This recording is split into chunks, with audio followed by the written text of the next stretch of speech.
ఇంకా ఉదయనిధి స్టాలిన్ గారు ఇంకా ఆయన అధికారంలో ఉన్నట్టు ఆయనే ముఖ్యమంత్రి వాళ్ళ నాన్నగారి తర్వాత ఆయన ముఖ్యమంత్రి కాబట్టి ఇంకా వాళ్ళ ప్రభుత్వం అధికారంలో ఉందన్న ఫీలింగ్లోనే ఉన్నారు. ఇంకా జోసెఫ్ విజయ్ గారిని ఒక ముఖ్యమంత్రిగా ఎక్కడా కూడా యాక్సెప్ట్ చేసినట్టు ఆ బాడీ లాంగ్వేజ్లో కానీ ఆ మాట్లాడే విధానంలో కానీ ఎక్కడ కూడా అనిపించినట్టయితే నిన్న అసెంబ్లీలో జరిగిన మాటల్లో ఎక్కడ కూడా కనిపించలేదని చెప్పాలి. ఎందుకంటే ఇప్పుడు ఆయన కొత్తగా ఒక ప్రభుత్వం ఏర్పాటు చేశారు. ఆయనకంటూ 180 సీట్లు వచ్చాయి ఆయన పార్టీకి.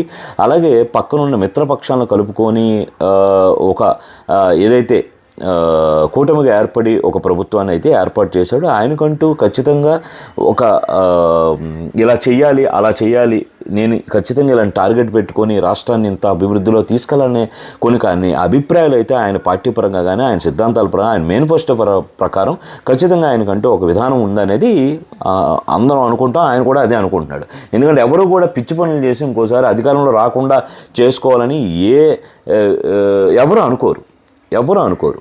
అయితే ఈ విజయ్ గారికి ప్రతి చోట కూడా అది స్టాలిన్ అవ్వచ్చు, స్టాలిన్ కొడుకు ఉదయనిధి అవ్వచ్చు, డామినేట్ చేసే విధంగా సలహాలు కానీ సూచనలు అసెంబ్లీలో ఇచ్చినవి ఏదైతే ఉందో వాళ్ళ ఉద్దేశాలని, వాళ్ళ పార్టీకి సంబంధించిన సిద్ధాంతాలని, వాళ్ళ భావ వ్యక్తీకరణని టీవీకే మీద రుద్దడానికి ప్రయత్నం చేసినట్టుగా నిన్న అసెంబ్లీలో ఉదయనిధి గారు ఇచ్చిన ప్రసంగంలో నాకు అనిపించిన మాట. అంటే ఏదైతే గవర్నర్ గారి మీద తిరుగుబాటు, ఇప్పుడు గవర్నర్ని ఖచ్చితంగా ప్రథమ పౌరుడు అనే రాష్ట్రకు ప్రథమ పౌరుడిగా పరిగణిస్తారు. ఆ గవర్నర్ ఖచ్చితంగా కొన్ని ప్రత్యేకమైన అధికారాలు ఉంటాయి. అది రాజ్యాంగబద్ధంగా ఏర్పడిన ఒక స్థానం అది.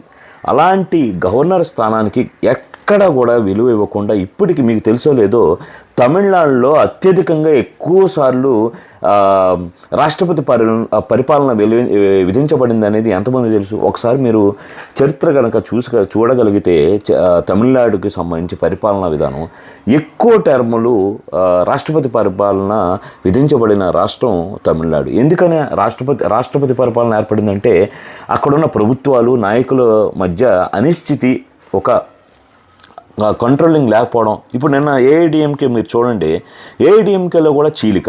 అంటే కొంతమంది టీవీకేకి సపోర్ట్ చేస్తామని, ఇంకోళ్ళు సపోర్ట్ చేయమని. అంటే ఎక్కడ కూడా ఒక అధినేతని సపోర్ట్ చేసి నిలబడే ఒక క్రమశిక్షణ తమిళనాడు పార్టీస్లో ఎక్కడ కూడా మీకు కనబడదు. అలాంటి క్రమశిక్షణ కావాలంటే ఖచ్చితంగా బీజేపీ అక్కడ వచ్చినట్లయితే ఆ క్రమశిక్షణ ఖచ్చితంగా ఉంటుంది. ఇలాంటి దేశ వ్యతిరేక వాళ్ళని అరికట్టినట్టయితే అనిపిస్తుంది అనేది నా భావన.